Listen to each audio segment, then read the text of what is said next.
Tá. Você não vai me falar. Tá, meu nome é Tomás Pinheiro da Costa, eu sou docente da UFRJ e participei da direção da UFERJ no período que abrange 83, 85. Eu acho que primeiro por uma questão de cidadania, né? Nós estávamos num período muito crítico da vida política e a universidade também ela estava em ebulição, porque para sair de uma situação de muito estreitamento, né, que ela foi colocada, que claro que isso embota a criação, a criatividade, que é a questão básica, né, a missão básica da universidade.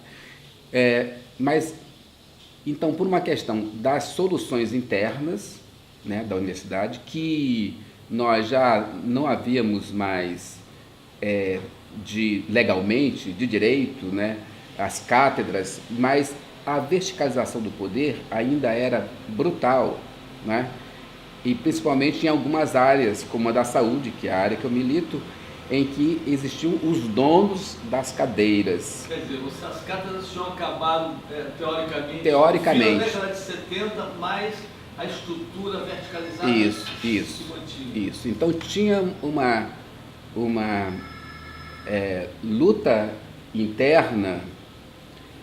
Gil, tem uma luta interna para mudar a universidade e tinha paralelamente uma luta muito semelhante para mudar a sociedade. Para mudar saindo de uma situação que ela era uma situação assim brutal de cerceamento da liberdade, né? Nós tínhamos nesse momento uma parceria muito grande com algumas entidades da sociedade civil, principalmente a OAB e a ABI, né? E nós realmente éramos um dos focos inicialmente de resistência e depois de mudança, porque junto com essas sociedades, com essas entidades, a gente teve um certo protagonismo na mudança, né? Por exemplo, em 84, final do governo Figueiredo, e era final, e como você colocou, já era a ditadura enfraquecida, mas o poder, quando está se enfraquecendo, ele fica mais agressivo às vezes, né? Então, houve uma greve nas universidades, com protagonismo muito grande das entidades de representação. A do UFERJ, por exemplo, teve um papel muito importante. Uma greve em 84, que por acaso foi uma greve de 84 dias. Então, naquela época, foi a greve de maior fôlego que aconteceu até aquele momento na ditadura. Na UFRJ? Nas universidades inteiras, federais. Nacional. Sim, e nessa greve nacional, a do UFERJ teve um protagonismo muito grande, no comando de greve nacional. E nessa época a greve foi colocada na ilegalidade. E isso era assim uma coisa assim muito muito grave, né? Porque qualquer um de nós poderia ser sumariamente detido, aprisionado, né? Então é isso. O que o senhor falou foi também o ano das diretas. Isso. A do FERJ, eu tenho uma foto lá que tem o pessoal com uma faixa e tal. Teve uma participação nesse movimento? Teve, participação muito grande. Diretas era uma questão que unia muito a sociedade, né? E unia, portanto, setores conservadores, mas mais esclarecidos. Há setores mais à esquerda e mais revolucionários, né? Então, por esse lado, foi uma luta muito favorável no sentido de que a necessidade existia e as condições também existiam pela aglutinação de forças, né, de setores, para vencer aquela situação obscura da ditadura, né? Então, eu acho que é isso. Me diga começou a viver também uma agenda interna, digamos, entre aspas, revolucionária, porque antigamente você tinha os reitores indicados diretamente pela ditadura e todo o seu staff, enfim. E em 85 foi o ano da eleição, 85, 84 foi o ano da eleição direta do professor Horácio Macedo. Como é que vocês viram esse processo? Esse processo, ele foi um processo nesse contexto que eu estou falando para você, que forças conservadoras, algumas delas, se uniram à esquerda para poder mudar algumas questões, alguns eixos, né, da universidade. Um deles é esse, provimento de cargos de direção na universidade. Isso foi realmente uma luta completamente hegemonizada, como se diz hoje, pelo movimento docente, né? Para isso, alguns dos nossos ex-reitores, algumas figuras, lideranças, né, antigas, conservadoras, elas se uniram à do FERJ. Era incrível, incrível. Tinha uma relação direta para que no conselho passasse, né, a proposta de eleição direta, né, para que o conselho acatasse a lista que viesse da comunidade, né, e além disso, depois, nas gestões, junto ao ministro da Educação, Marco Maciel na época, para escolher o reitor que saísse o primeiro do Conselho Universitário. O Conselho acatando a lista pela ordem e o Ministério também, né? Fomos lá, a do FERJ foi ao ministro, junto com algumas outras lideranças, diretamente. O ministro nos recebeu, conversamos e acordamos de que seria acatada a lista do Conselho Universitário. O professor Joel Teodósio já não está entre nós. Como é que ele, o desempenho dele nesse trabalho coletivo, né, nessa posição de liderança, né, como presidente, como é que o senhor via?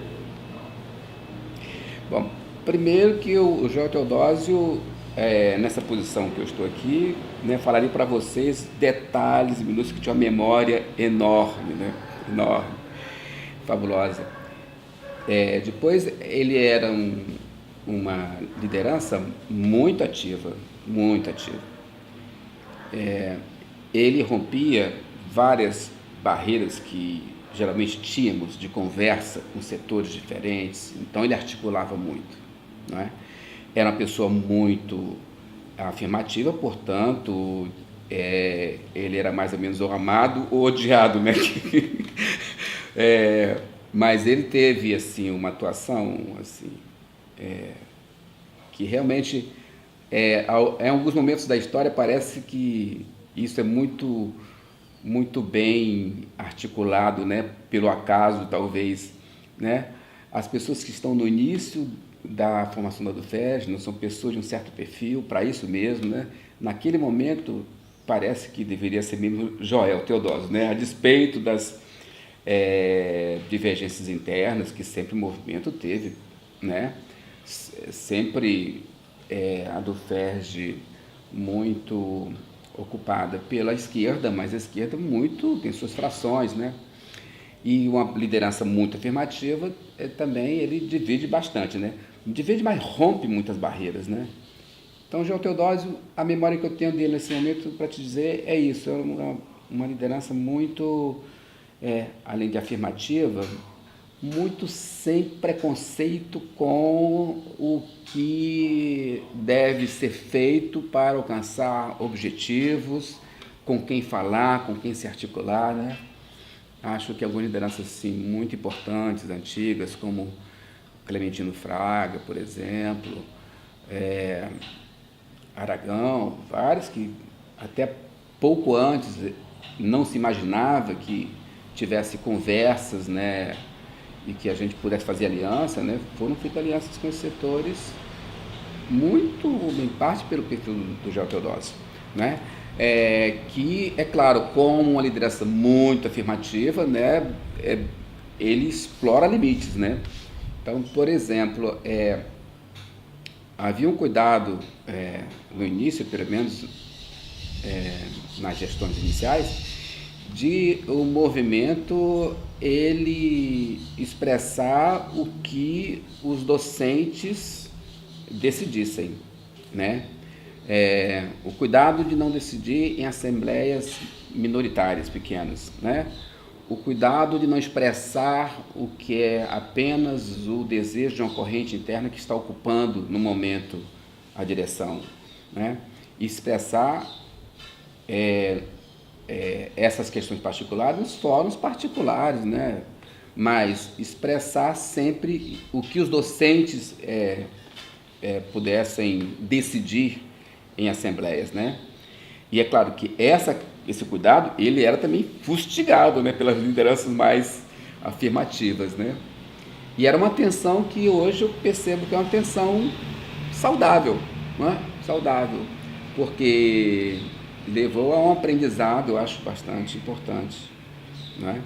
Essa preocupação com a representatividade das decisões, independente das posições. Era muito grande, muito grande. Até porque a gente tinha lideranças que tentavam romper isso, então era muito grande. Já que o senhor falou isso, porque na verdade o quadro que a gente tinha ali, a esquerda tinha uma posição muito, muito ativa, né? O PT estava nascendo, o PCB tinha uma base, dentro da universidade. Como é que isso influenciava? E, na verdade, uma instituição sindical, já que o senhor falou, ela não tem partido, né? Ela está ali para brigar. Mas ela nem isso? Ela nem era instituição sindical ainda, né? Era uma associação. Era uma associação. E uma associação que eu acho que, para se estabelecer como uma entidade sindical, ela teve que romper posteriormente, a nossa gestão, né? Foi isso, posteriormente, romper com os preconceitos da academia, né? Que falar em sindicalismo era anátema, né? Era uma coisa muito ruim. Professor intelectual, sindicato é papião. Isso. Professor intelectual e, portanto, é de uma elite que não se mistura assim e não vai à luta dessa forma, né? Tem as suas articulações superiores, né? Claro que tem esse... E ainda tem até hoje, né? Mas... Qual foi a tua pergunta mesmo? Só uma observação, porque na verdade só em 88 que os funcionários públicos tiveram direito a ter sindicato, porque até aquele momento a Constituição de 67 é verdade. Impedia. O que eu tinha perguntado, porque na verdade eu acho que essa discussão, essas leituras políticas que os setores da esquerda tinham sobre a conjuntura, sobre o que estava acontecendo, ela se refletia na atuação da associação. Sim. E me parece que lá na universidade, pelo que eu ouvi do Pinguelli falando e tal, e do próprio Edson, que são mais ou menos contemporâneos, havia assim, um pessoal mais afinado com o PT e outro pessoal assim... Sim, existia essa tensão sempre, a partir de 82, pelo menos, sempre existiu. Nessa configuração, claro, antes também existiu com outra configuração, né? Mas sempre existiu. Agora, existia uma questão que era um ponto comum de todos, portanto, eram questões que aglutinavam, né? Que era o quê? A democracia. Na época era isso. Na época, alguns setores pelo menos armazenaram temporariamente, né, algumas ideias mais revolucionárias para vencer primeiro esse obstáculo, né, que é a democracia. Que nem foi consenso, né, na transição para um quadro mais democrático, né? Até alguns achando que nós não fizemos quase nada, né? No entanto, existia uma questão que era lutar contra, pelo menos, o quadro vigente, né? Que era a ditadura. Colégio eleitoral participar ou não, dividia, né? Dividia muito, né? Tancredo, claro que emocionou e aglutinou todo mundo pela emoção num certo momento, mas aquela governo nascido de um colégio eleitoral, né, por mais que tivesse um trabalho para que aquilo fosse um passo para a democracia, dividia também, dividia. No entanto, unia o fato de que tinha que acabar com o velho regime, né? Isso unia todos. Então havia essa facilidade, né? Claro, mas havia uma tensão muito grande com relação ao projeto futuro, sem dúvida, né? E isso aí PT e PCB não estavam afinadíssimos. Na greve de 84, o senhor se presidente da Andes em São Paulo, como professor da Unicamp. Mas eu quero perguntar para o senhor, foi uma greve forte dentro da universidade, da UFRJ, parou em 84, o senhor lembra dessa? Lembro. Qual era a bandeira, você lembra? Qual era a principal reivindicação? Tínhamos algumas reivindicações, né? Quer dizer, primeiro a gente tinha uma agenda explícita e também tinha uma agenda implícita também, né? Na agenda explícita estava a questão da carreira docente e mais verba para a universidade. São duas coisas muito, muito importantes. Nós tínhamos, na época, um contingente, por exemplo, muito grande de professores que se chamava professor colaborador, né? Que era um certo, não vou dizer um pária, não, mas a parte, uma carreira à parte, né? Não estava. Então, e um contingente muito grande. Então, eram duas, que eu lembro, dois pontos muito importantes, né? Explícitos. O sucateamento de várias unidades existia, unidade, por exemplo, hospitalar, que hoje está pior ainda em vários aspectos, mas na época a gente tinha saído de um hospital que era um brinco, né, um modelo, né, e já estava caindo aos pedaços porque do HU. Por falta de verbas. Então, mais verbas, né? No fundo, a batalha pela universidade pública e gratuita, a indissociabilidade de ensino, pesquisa e extensão, e implicitamente era a questão de vencer a ditadura, né? Quer dizer, você tinha uma agenda interna e uma agenda uma agenda política nacional, a luta pelas liberdades democráticas. Isso. Havia como era a interlocução com o movimento estudantil? As ações eram conjuntas, com o movimento estudantil e com os funcionários. Também o movimento estava nascendo. Não, nascendo. Sim. Nós sempre nos preocupamos com fazer uma agenda comum, sempre. Não havia assembleias comuns, não, mas tinha uma articulação muito grande com os alunos quer dizer, os estudantes, né? E os funcionários, muito. Muitas vezes a gente agendava as assembleias acordado com os outros movimentos, né? Estudantes tinham um movimento que era consolidado, né? Uma história, né? Mas um declínio grande, uma dificuldade grande, né? Porque pelo cerceamento da ditadura foi justamente em cima do movimento estudantil, né? Que na época é quem pagava o pato, né? Logo anterior.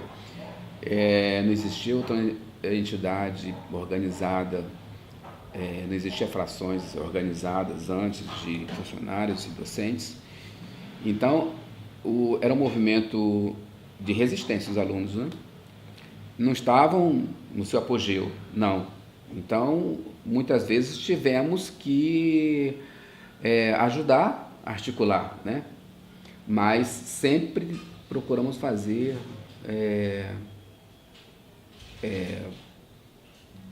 decisões, tomar decisões, definir movimentos, né? Eventos, conversando com alunos e funcionários. Mas uma coisa, e não existia assim, não existia nem condição de haver muita tensão entre docentes e movimento de funcionários. Né? Claro que a tensão na base entre docentes e funcionários existia e existe, né? Mas não existia entre os movimentos, não existia. A eleição do próprio movimento estudantil, porque afinal de contas você tinha um reitor nascido do campo onde o movimento atuava, cara de esquerda e tal. Uhum. O senhor se lembra se isso teve influência, se dividiu a fé, isso enfraqueceu um pouco a combatividade, ou criou algum tipo de confusão política, dificultou a clareza de como agir internamente dentro da universidade? Isso, bom, talvez não seja nem necessário assim, um olhar muito arguto para isso, né? Mas, de qualquer forma, talvez sejam visões assim, muito distintos e até de acordo com o interesse, né, da força que a pessoa representa, o que ela pertence, né? O fato é que eu tenho muita dificuldade de, no olhar retrospectivo, não ser um pouco generoso, porque como é que estaria o movimento docente se Horácio não assumisse? Eu não sei se alguém pode fazer essa equação. Será que ele não refluiria? Será que a frustração não viria? Né? Será que não seria pior? Não sei. Eu não sei disso, eu não tenho conhecimento para isso. Talvez seja uma falha muito grande, uma lacuna muito grande. Mas eu não consigo dizer isso. Que mudou? Mudou. Claro que muda. Né? Quando uma força ela assume o poder, primeiro que ela não é unitária, não é? O que coloca um certo quadro no lugar em que se está querendo modificar, né? Onde se quer mudança, quando se assume isso, as forças não são unitárias, e ainda bem, não é? Ainda bem. Portanto, começa a haver problemas, fraquezas, não é? Por outro lado, quem assume a gestão começa a ter decisões que são mais claras do seu campo, não é? Mas eu não percebi que o movimento docente refluiu. Não percebi isso. Não percebi, por exemplo, que as sucessões no movimento docente tivessem sido, por exemplo, aparelhadas, né? O que talvez diminuísse a criatividade, diminuísse a força por mudanças. Eu acho que pelo contrário, talvez o movimento docente tornou-se mais resistente à simpatia pelo poder local, né? Quando a partir da assunção de Horácio e de outros, né? Depois, né? Eu não consegui perceber isso, né? Apesar de que admito que possa ter acontecido isso, mas eu não consigo dizer que tenha sido pior, né? De que isso foi uma coisa que não se conseguiu lidar, né? E que ora, se não tivéssemos vencido aquela batalha, teria sido melhor. Não consigo. O senhor já não tem muita coisa a perder e tal. Você se lembra de... E por outro lado, o senhor estava vivendo aqui, o senhor não chegou à toa na direção da UFER. Não chegou porque era resultado de uma atividade, uma militância. O senhor se lembra de episódios de violência, de preocupação com infiltração, com a polícia e tal? Se, poxa, eu estou me metendo nisso, mas isso tem um custo. Afinal de contas, há poucos anos desapareceram pessoas e tal. E a universidade, especialmente a UFRJ, foi uma das universidades mais impactadas pela repressão. Na minha, não memória, mas na minha vaga lembrança, o que é muito forte não se apaga fácil, né? Então, a questão do temor, isso, para mim, é presente, né? O temor, ele presidia, né, muito as nossas relações e decisões. Né? Coisa assim muito grave isso, né? Porque isso deixa marcas, né? Isso desvia certos destinos, né? Então, que eu lembro dos temores que tínhamos, não tenho dúvida, ainda mais quando, por exemplo, naquela greve aconteceu um momento em que a gente ficou sujeito, ficou vulnerável, claramente vulnerável, legalmente vulnerável, né? Lembro da preocupação de onde ficar, onde estar, né? Isso por um prazo muito curto, né? Eu não sei se chegou uma semana, essa vulnerabilidade, não sei. Não estou com certeza, mas lembro do temor muito grande, né? Sim, de ações que aconteciam, de manifestações de rua, né? Que na época era proibido, né? E, portanto, de ações militares. No entanto, também lembro, já no finalzinho do governo Figueiredo, de uma ação que fizemos, a DUFERJ fez, e também eu talvez não seja muito justo se não incluir aí também os estudantes e funcionários. Mas sei muito bem que a DUFERJ capitaneou isso, que era uma visita que o Figueiredo ia fazer ao MAM, né? Nós fomos muito enfáticos, né? Tinha um cordão enorme de segurança, de isolamento e tal. E, no entanto, a gente, na força mesmo, rompeu o cordão de segurança e entregamos um dossiê para ele, inclusive, na passagem. Mas isso na força mesmo. Acho que a gente já estava meio sem medo ali, eu acho, entendeu? Mas passamos por momentos de muita tensão, sem dúvida. Sem dúvida.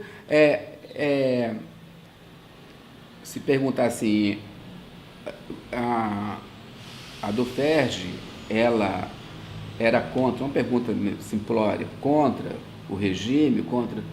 O próprio fato de existir já era uma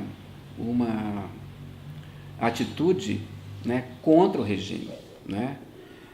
O regime não engolia isso. Né? O fato de existir já era contra, né? Já era revolucionário o fato de existir, né? Então, além de existir, né, pela dinâmica própria, né, de associação de servidores, quer dizer, de pessoas, portanto, do Estado, né, contra o próprio Estado, era revolucionário e perigoso na época.